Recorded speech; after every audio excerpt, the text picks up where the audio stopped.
What up? How's it going, everybody?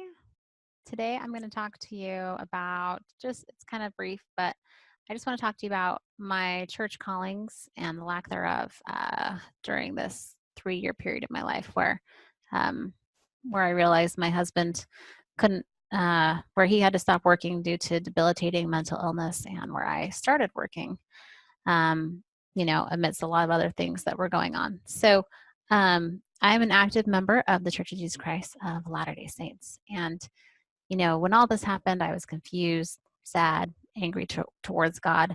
I still had a desire to go to church, and I didn't have the answers about why everything was like happening to me. That's how it felt. That was a thought. I realize now my thoughts are optional, but that is how I felt at the time. Um, I did have this pattern I'd set of going to church weekly. And even though it felt like a waste of time sometimes, because I literally would my husband was so triggered by his anxiety sometimes that he couldn't even go to church, or he would go to take the sacrament and then get triggered and have to leave. So a lot of times I was going alone with my 3 little kids, and I would get there late. And sometimes we'd barely get there, like at the end of sacrament meeting. And for me, it was like a big fat victory, you know. And if we did get there during sacrament, all I would do is just wrestle my 3 little kids, or my friends would help me with my kids while I would go leave with my baby to change diapers. Like, it just felt like a mess. And there were days where I literally was just like, so wait, what am I doing here? Like, what's going on? But I'd set this pattern.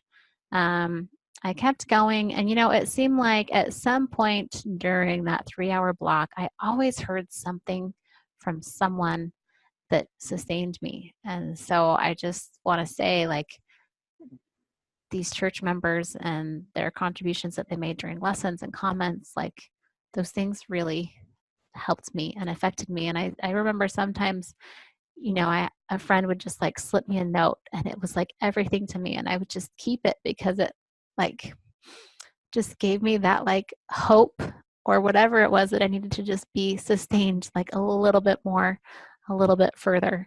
Um, anyway, I do, when everything hit the fan with my husband, I was released from my calling, and I don't think it happened right away, but a few months after I got released, and I was given a much needed break. And then, after, I'm not sure how long, I got asked to serve in another capacity, and I felt like I was very stretched very thin in my personal life, and I had realized that time was just everything to me. So before accepting this new calling, I told the president that was getting called in that auxiliary, specific auxiliary, about my situation, what my limitations were, and what I could commit to. And she still extended the calling to me. I accepted the calling. And from what I know, it worked for both of us. And then at some point I was released again. And then a few months after that, I was asked to serve in another capacity. And at that point, I was about to start another tax season. Um, and we were planning to move at that point, and I said no.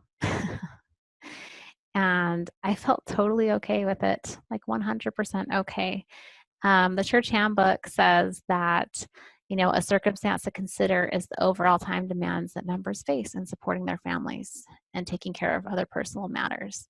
And I felt very okay with the fact that me and my family had a lot of personal matters. I had 3 children, 2 part-time jobs, one that gets busier during tax season, and a husband to support in his own recovery. So it was a lot.